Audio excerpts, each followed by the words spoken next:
Hello friends, welcome to my channel. आज की इस वीडियो में हम लोग बीपीएससी द्वारा आयोजित शिक्षक भर्ती 2024 के टीआरई 3.0 के पीजीटी बीएसटी के क्वेश्चन पेपर में पूछे गए बीएसटी के 80 क्वेश्चंस का डिस्कशन आपके साथ करेंगे, वो भी बीपीएससी द्वारा जारी किए गए ऑफिशियल आंसर की के अकॉर्डिंग। और अगर आपको टीआरई 1 एवं टीआरई 2 के पीजीटी बीएसटी के क्वेश्चन पेपर का भी डिस्कशन देखना है तो उन वीडियोज़ का लिंक आपको डिस्क्रिप्शन बॉक्स में मिल जाएगा, आप उसे जाके देख सकते हैं। तो बिना देरी किए चलिए आज का ये वीडियो स्टार्ट करते हैं। तो पार्ट 3 में बीएसटी के 80 क्वेश्चंस पूछे गए थे। क्वेश्चन नंबर 71 है, सामान्य साझेदारी का मुख्य नुकसान कौन सा है? तो इस क्वेश्चन का सही जवाब है ऑप्शन ए, भागीदारों की असीमित देयता। फिर क्वेश्चन नंबर 72, व्यवसाय स्वामित्व का सबसे सरल रूप कौन सा है? तो इस क्वेश्चन का सही जवाब है ऑप्शन ए, स्वामित्व। फिर क्वेश्चन नंबर 73, एक सहकारी समाज में कौन सा सिद्धांत का पालन किया जाता है? तो इस क्वेश्चन का सही जवाब है ऑप्शन बी, एक आदमी एक वोट। फिर क्वेश्चन नंबर 74, कौन सा एकमात्र स्वामित्व का लाभ नहीं है?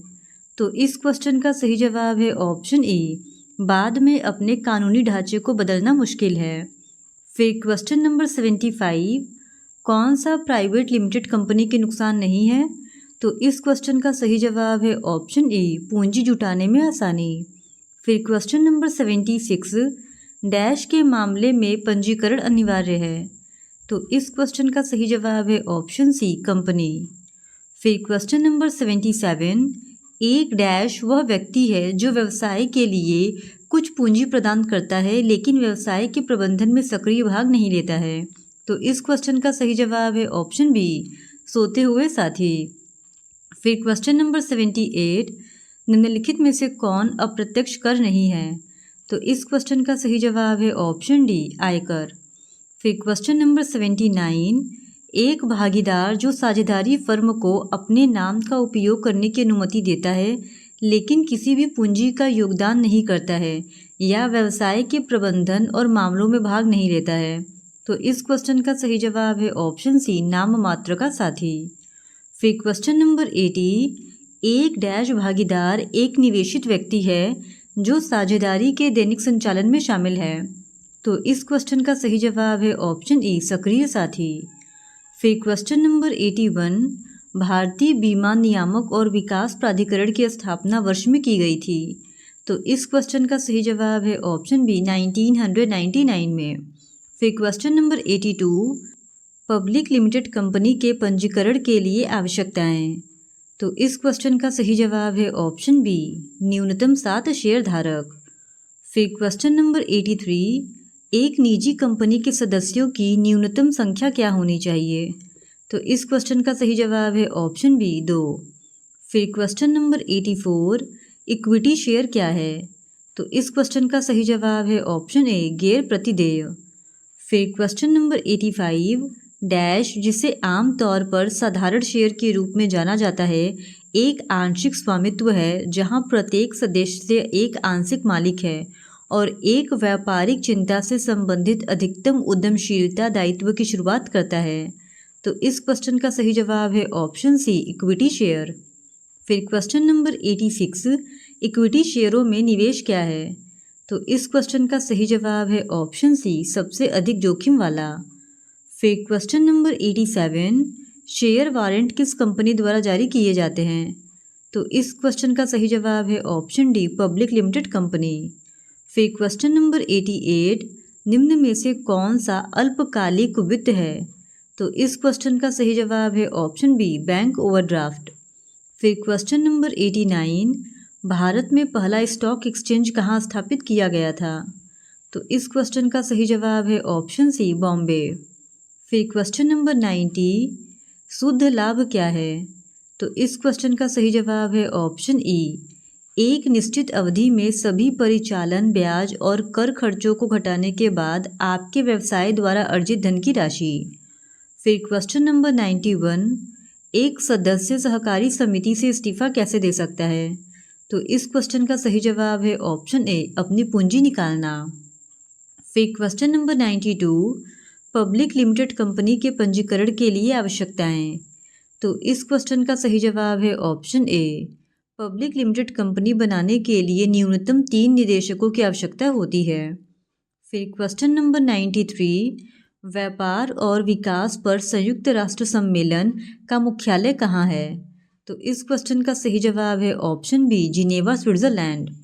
फिर क्वेश्चन नंबर 94, निम्नलिखित में से कौन सा कथन गलत है? तो इस क्वेश्चन का सही जवाब है ऑप्शन सी, सामान्य मूल्यह्रास खाता प्रकृति में एक ऋण है क्योंकि वह एक व्यय है। फिर क्वेश्चन नंबर 95, विश्व व्यापार संगठन WTO का मुख्यालय कहाँ है? तो इस क्वेश्चन का सही जवाब है ऑप्शन बी, जिनेवा, स्विट्जरलैंड में। फिर क्वेश्चन नंबर 96, डैश एक ऐसा क्षेत्र है जिसमें व्यापार और व्यापार कानून देश के बाकी हिस्सों से अलग है। तो इस क्वेश्चन का सही जवाब है ऑप्शन ए, विशेष आर्थिक क्षेत्र।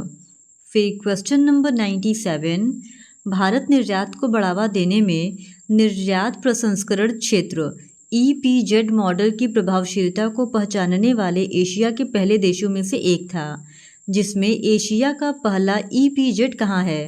तो इस क्वेश्चन का सही जवाब है ऑप्शन ए, कांडला में।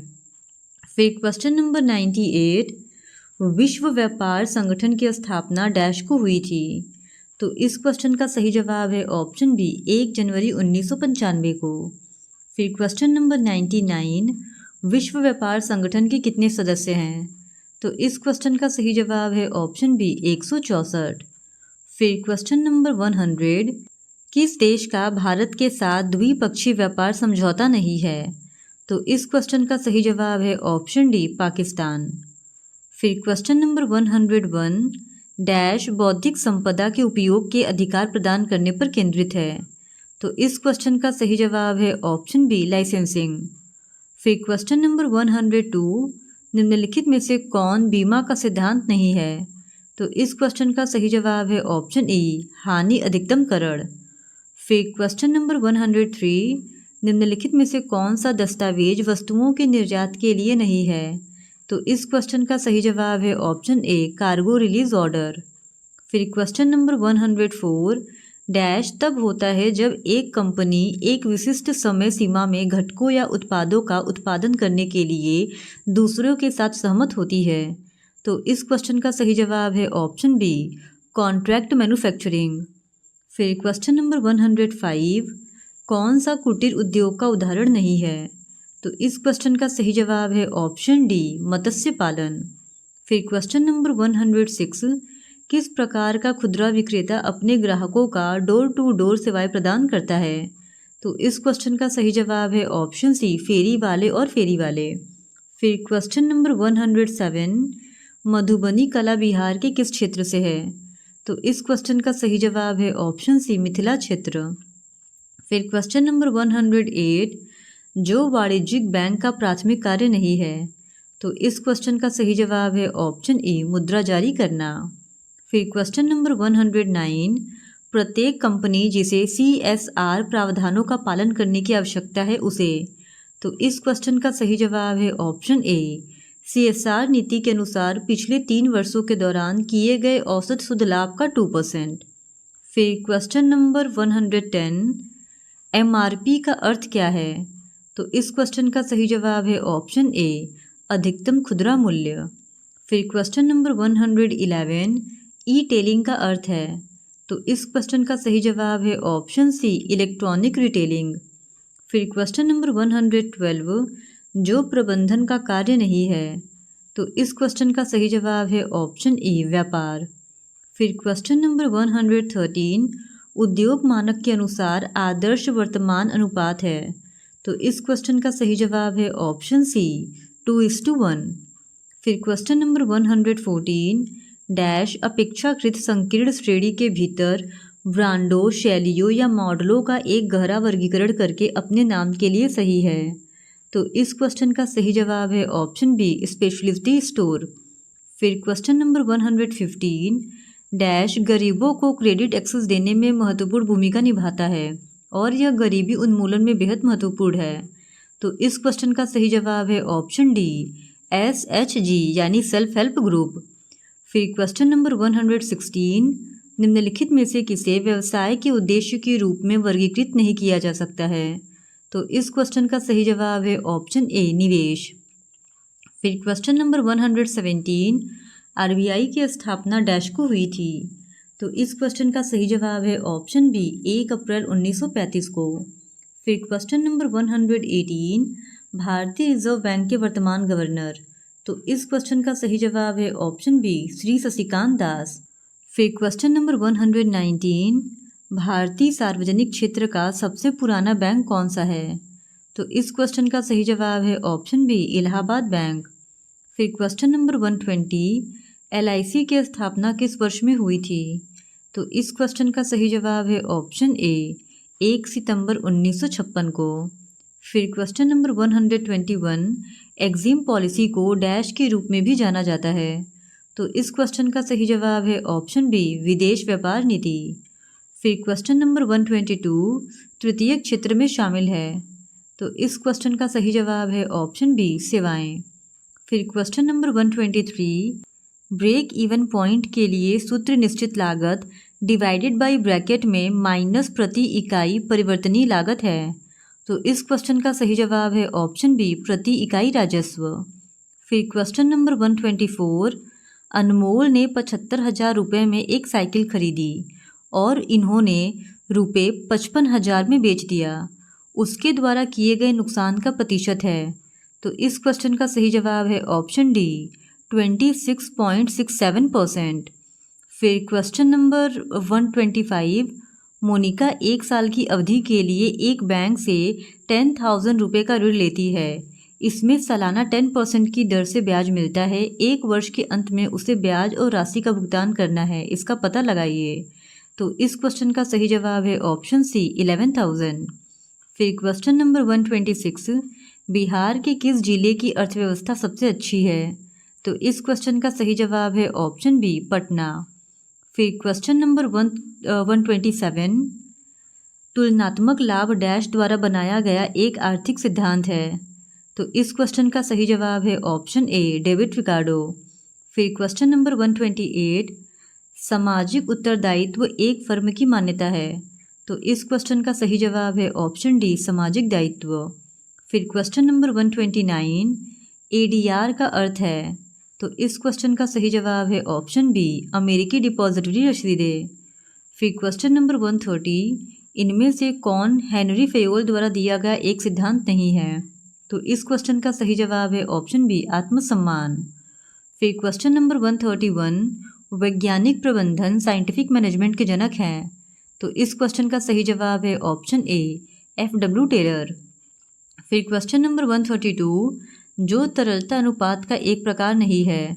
तो इस क्वेश्चन का सही जवाब है ऑप्शन डी परिसंपत्तियों पर प्रतिफल। फिर क्वेश्चन नंबर 133, डैश COGS के साथ साथ सामान्य परिचालन खर्चों के लिए लेखांकन के बाद बची बिक्री का प्रतिशत है। For example sales and marketing, general expenses, administrative expenses. तो इस क्वेश्चन का सही जवाब है ऑप्शन बी परिचालन मार्जिन। फिर क्वेश्चन नंबर 134, डैश भारत में वस्तुओं और सेवाओं की आपूर्ति पर उपयोग किए जाने वाले वैट का उत्तराधिकारी है। यह एक व्यापक बहुस्तरीय गंतव्य आधारित कर है। व्यापक क्योंकि इसमें कुछ राज्य करों को छोड़कर लगभग सभी अप्रत्यक्ष करों को शामिल किया गया है। तो इस क्वेश्चन का सही जवाब है ऑप्शन ए GST। फिर क्वेश्चन नंबर 135, आधार वर्ष का सूचकांक मूल्य पारंपरिक रूप से। तो इस क्वेश्चन का सही जवाब है ऑप्शन बी 100। फिर क्वेश्चन नंबर 136, एक दुकानदार ने एक वस्तु को 20% का लाभ कमाकर 180 रुपये में बेच दिया।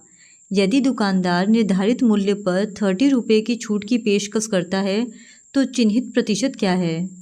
तो इस क्वेश्चन का सही जवाब है ऑप्शन सी 40%। फिर क्वेश्चन नंबर 137, गंग प्लैंक निम्नलिखित में से किससे संबंधित है। तो इस क्वेश्चन का सही जवाब है ऑप्शन सी स्केलर चेन। फिर क्वेश्चन नंबर 138, एक नेतृत्व शैली जो सभी निर्णयों पर व्यक्तिगत नियंत्रण और समूह के सदस्यों से कम इनपुट की विशेषता है वह है। तो इस क्वेश्चन का सही जवाब है ऑप्शन बी निरंकुश। फिर क्वेश्चन नंबर 139, जो निम्नलिखित में से भारत सरकार की ग्रामीण विकास योजना के अंतर्गत नहीं है। तो इस क्वेश्चन का सही जवाब है ऑप्शन ए, प्रधानमंत्री आवास योजना। फिर क्वेश्चन नंबर 140, टैरिफ और व्यापार पर सामान्य समझौता गैट, जिस पर 1947 में हस्ताक्षर किए गए थे, डैश देशों के बीच व्यापार को विनियमित करने वाला एक बहुपक्षीय समझौता है। तो इस क्वेश्चन का सही जवाब है ऑप्शन सी, 153। फिर क्वेश्चन नंबर 141, निम्नलिखित में से कौन सा गोदाम प्रकार नहीं है? तो इस क्वेश्चन का सही जवाब है ऑप्शन ई, मॉम और पॉप। फिर क्वेश्चन नंबर 142, भारतीय प्रतिभूति और विनिमय बोर्ड का गठन एक गैर वैधानिक निकाय के रूप में किया गया था। तो इस क्वेश्चन का सही जवाब है ऑप्शन बी, 12 अप्रैल 1988 को। फिर क्वेश्चन नंबर 143, निम्नलिखित में से कौन सा संयुक्त राष्ट्र सतत विकास लक्ष्य नहीं है? तो इस क्वेश्चन का सही जवाब है ऑप्शन डी, वनों की कटाई पर कार्रवाई। फिर क्वेश्चन नंबर 144, MSMED अधिनियम 2006 की कौन सी मुख्य विशेषता नीचे उल्लिखित है वह गलत है? तो इस क्वेश्चन का सही जवाब है ऑप्शन ए, विनिर्माण उद्यमों को सूक्ष्म उद्यमों के तहत संयंत्र और मशीनरी, भूमि और भवनों को छोड़कर में निवेश के संदर्भ में परिभाषित किया गया है, 30 लाख। फिर क्वेश्चन नंबर 145, अहस्तक्षेप नेतृत्व के रूप में भी जाना जाता है। तो इस क्वेश्चन का सही जवाब है ऑप्शन ए, प्रतिनिधि नेतृत्व।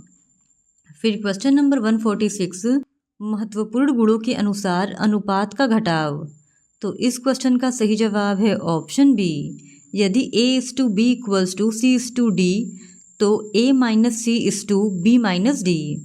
फिर क्वेश्चन नंबर 147, UPI का पूर्ण रूप एक ऐसी प्रणाली है जो कई बैंक खातों को एक ही मोबाइल एप्लीकेशन किसी भी भाग लेने वाले बैंक का में शक्ति प्रदान करती है। तो इस क्वेश्चन का सही जवाब है ऑप्शन ए, एकीकृत भुगतान इंटरफेस। फिर क्वेश्चन नंबर 148, उद्योग को मध्यम और दीर्घकालिक वित्त प्रदान करने के लिए 1948 में स्थापित एक सार्वजनिक निगम को। तो इस क्वेश्चन का सही जवाब है ऑप्शन ए, IFCI। फिर क्वेश्चन नंबर 149, प्रबंधन को इस प्रकार परिभाषित किया गया है। तो इस क्वेश्चन का सही जवाब है ऑप्शन डी, उपयुक्त सभी। फिर क्वेश्चन नंबर 150, निम्नलिखित में से कौन सा विक्षेपण का सापेक्ष माप है? तो इस क्वेश्चन का सही जवाब है ऑप्शन ए, उपयुक्त सभी। इस तरह आज के इस वीडियो में हमने BPSC 2024 के TRE 3.0 के PGT BST के क्वेश्चन पेपर को आपके साथ डिस्कस कर लिया है। और अगर आपको इस क्वेश्चन पेपर का PDF चाहिए तो उसके लिए आप हमारे टेलीग्राम चैनल से भी जुड़ सकते हैं, उसका लिंक आपको डिस्क्रिप्शन बॉक्स में मिल जाएगा। और अगर आपको TRE 1 एवं TRE 2 के PGT BST के क्वेश्चन पेपर का भी डिस्कशन देखना है तो उन वीडियोस का लिंक भी आपको डिस्क्रिप्शन बॉक्स में दे दिया जाएगा। और इसी तरह PGT BST के और भी प्रीवियस ईयर क्वेश्चन पेपर को देखने के लिए please do subscribe to my channel and like this video. Thank you very much.